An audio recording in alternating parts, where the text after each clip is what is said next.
Bonjour, dans cette vidéo, je vais vous montrer comment réinitialiser votre Samsung Galaxy A26 aux paramètres d'usine si vous avez oublié le mot de passe de votre compte.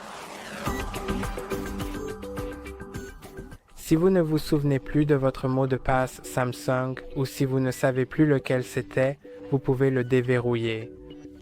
Ensuite, il se peut que vous deviez le réinitialiser aux paramètres d'usine et c'est ce que je vais vous montrer, mais j'ai deux avertissements à vous donner.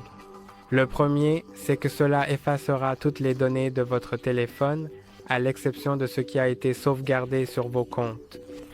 Mais si quelque chose n'a pas été sauvegardé, alors ce sera supprimé définitivement et il est aussi très probable que l'on vous demande de saisir le mot de passe de votre compte Google ou de votre compte Samsung, l'un ou l'autre, afin de confirmer que vous n'avez pas volé ce téléphone.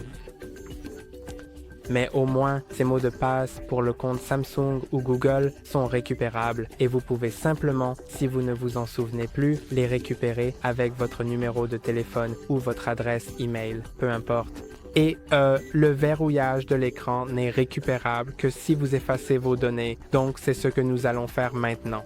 Commençons d'abord par le brancher à un ordinateur. C'est vraiment important. Il doit être branché à un ordinateur. J'utilise un Mac. Donc ça peut être un Mac, ça peut être un PC Windows, peu importe ce que vous avez. Il faut juste que ce soit un ordinateur. Et maintenant, allumez d'abord l'écran, puis appuyez et maintenez le bouton d'alimentation et le bouton de volume bas. Et dès que l'écran s'éteint... D'accord, je pense que je n'appuyais pas assez fort.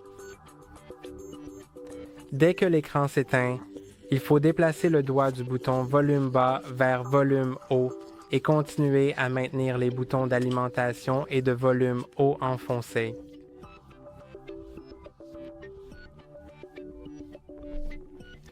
Et si on arrive ici, alors tout a été fait correctement. Si ce n'est pas le cas, essayez de refaire cette étape. Et nous devons aller sur Wipe Data Factory Reset, appuyer sur le bouton d'alimentation parce qu'on se déplace avec les boutons de volume et on confirme avec le bouton d'alimentation. Descendez, bouton d'alimentation. Allez maintenant redémarrer le système.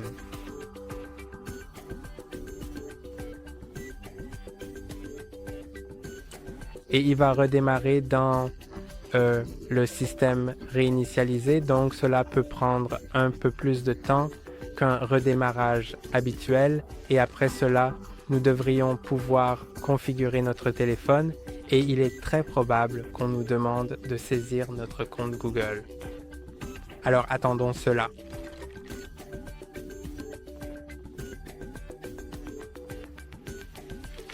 Et maintenant, nous devons configurer le téléphone. Je vais donc cliquer sur le bouton Démarrer pour commencer, puis sélectionner la langue dans la liste proposée à l'écran. Ensuite, je clique sur Suivant pour valider, puis à nouveau sur le bouton suivant pour continuer la configuration. Maintenant, je vais tout accepter, mais vous pouvez aussi décocher les options concernant les données de diagnostic, puis je vais cliquer sur Suivant et je vais le configurer manuellement.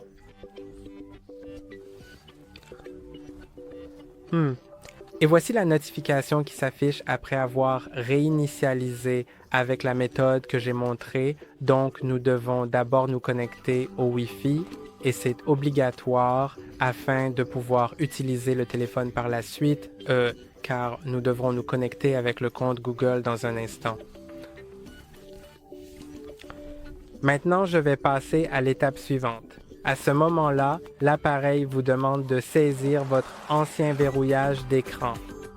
Si vous ne vous souvenez plus de ce verrouillage, il est possible de cliquer sur l'option intitulée « Utiliser mon compte Google » à la place. Ensuite, il faudra entrer l'adresse email qui a déjà été utilisée sur ce téléphone afin de poursuivre la procédure. Si vous l'avez oublié, vous pouvez cliquer ici, mais je ne sais pas vraiment. D'accord, vous pouvez maintenant entrer votre numéro de téléphone ou bien choisir l'option de récupération. Pour ma part, moi, j'ai déjà cette information. Je la connais donc je vais simplement la saisir, puis cliquer sur le bouton « Valider » pour continuer. Et si vous ne vous souvenez pas du mot de passe de votre compte Google, cliquez ici. Mais moi, je m'en souviens, donc je vais le saisir hors caméra, comme d'habitude, tranquillement, puis cliquez sur Suivant. Maintenant, vous pouvez choisir si vous souhaitez utiliser un nouveau compte Google différent de l'ancien ou utiliser le compte précédent. Je vais utiliser le compte précédent.